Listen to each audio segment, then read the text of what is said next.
You are all weirdos. Weird science is the revolution.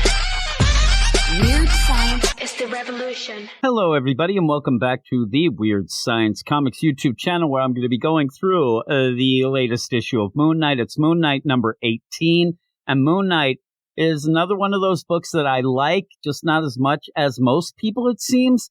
And I go by the adage, a hero is only as good as his villains. And I've said it before, and I'll repeat myself right here, right now. Tudor is a dud of a villain. I could care less about the structure, his pyramid schemes, his Tudor talks, like the one Moon Knight and Tigra have crashed into at the end of the last issue.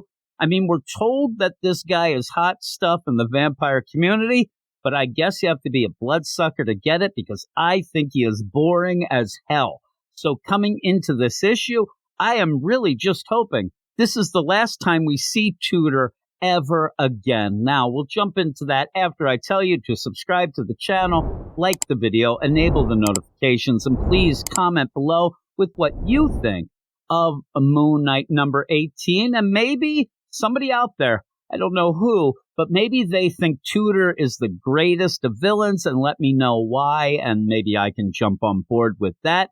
But as we usually do, let's get into the credits and recap right now. Moon Knight number 18 is written by Jed MacKay, art by Federico Sabatini, colors by Rachel Rosenberg, letters by VC's Corey Petit.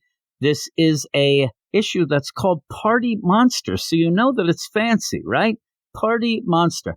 Moon Knight has been attempting to dismantle the structure of the group responsible for turning his assistant Reese into a vampire. Moon Knight gathered intel on the Tudor head of the structure, including the location of his upcoming international vampire conclave. Now that is fancy.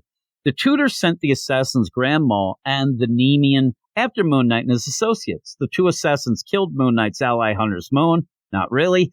Moon Knight retaliated, capturing the assassins, and along with Tigra, crashed the vampires' gathering. Now, for as long as Tudor has hung around in this book, and it's been a while, him and the structure, I don't think anybody really knows a lot about them. I'm guessing the structure, they go with the buy low, sell high, right? I think they might do that. And Tudor, he's running around like a vampire ShamWow, doing his infomercials, doing his Tudor talks. He's like Tony Little, but a vampire, and also he doesn't have the cool ponytail. Like all of that going on. We don't know that much about them. Moon Knight even mentions here that this is their first face-to-face meeting. And so that lessens things as well. And really, at the end of all this, I think that the Tudor and the structure, they were an inconvenience. They were a bit of an annoyance. They never felt like a threat. They really didn't. And the big motivation that was pushed in the recap, oh my God, they turned Reese into a vampire. That's not even mentioned. This just ends up being a business-like talk where Moon Knight says, well, to take down the structure, I'm going to have to take you down because they're all in place to continue this. I'm like, please, just stop.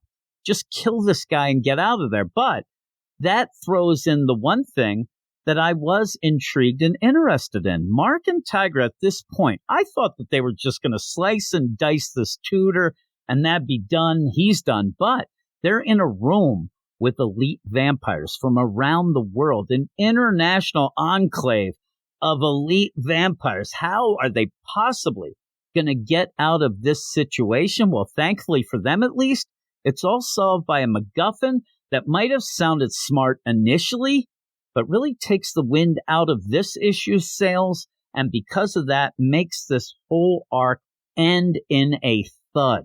You see that while Mark talks crap to Tudor, Soldier and Reese are down below rigging the building's sprinkler system to go off. And as the water starts soaking everyone in the room, Moon Knight, as a priest of Khonshu, blesses it.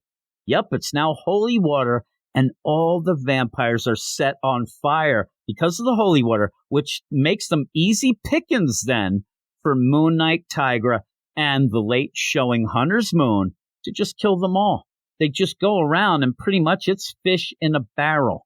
They end up taking them out. There is no sort of struggle. This is nothing. It thuds down.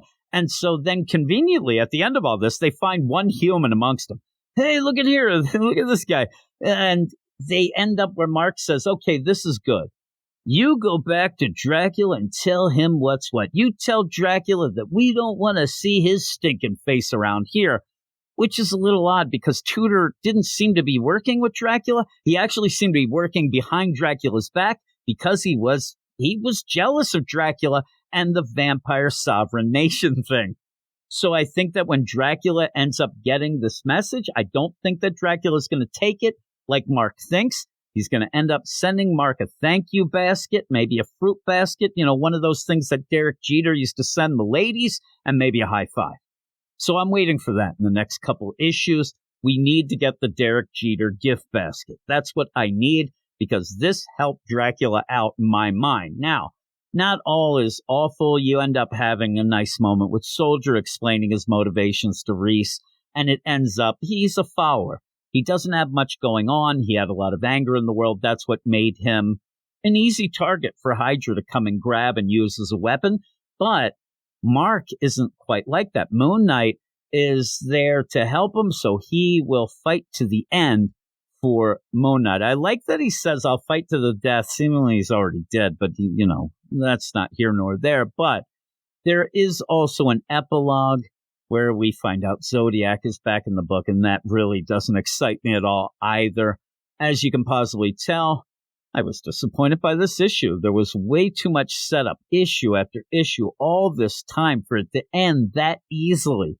The art was fine, but I hope Jed MacKay comes up with some better villains going forward. We need more of a threat. We need more villains here. The best that was going on in this book, I thought, was when you were actually going up against Hunter's Moon, but now he's on Team Moon Knight, and they're kind of going. So really what you need is to go after Khonshu. Just do that. Get it out of the way. Just go. But who knows? We have Zodiac coming up. I don't know. But hopefully you get better villains. And please, if Jed MacKay would ever listen to this, which he won't, but if he did, we need more Tigra. She's there, but she's not doing anything. We need her to have something to do because she's awesome. So all of that, I'm going to give Moon Knight number 18 a 6 out of 10 with the hopes that it does improve with the next arc. But that's that. Thanks, everybody, for watching this. And please subscribe to the channel, like the video, enable the notifications, and let me know what you thought of Moon Knight number 18 in the comments below. I'm sure that a lot of people like this. This book is well loved by a lot of people. It sells great. It's just, I don't get it. It's just not hitting with me overall. And I really do think it's because there's not really great threats going on, great villains, but that could always be changed. I mean, that can change with one issue. So hopefully for me, at least, it does because I'm a selfish guy. But I will talk to you all later. You are all weirdos. Weird science is the revolution. Weird science is the revolution.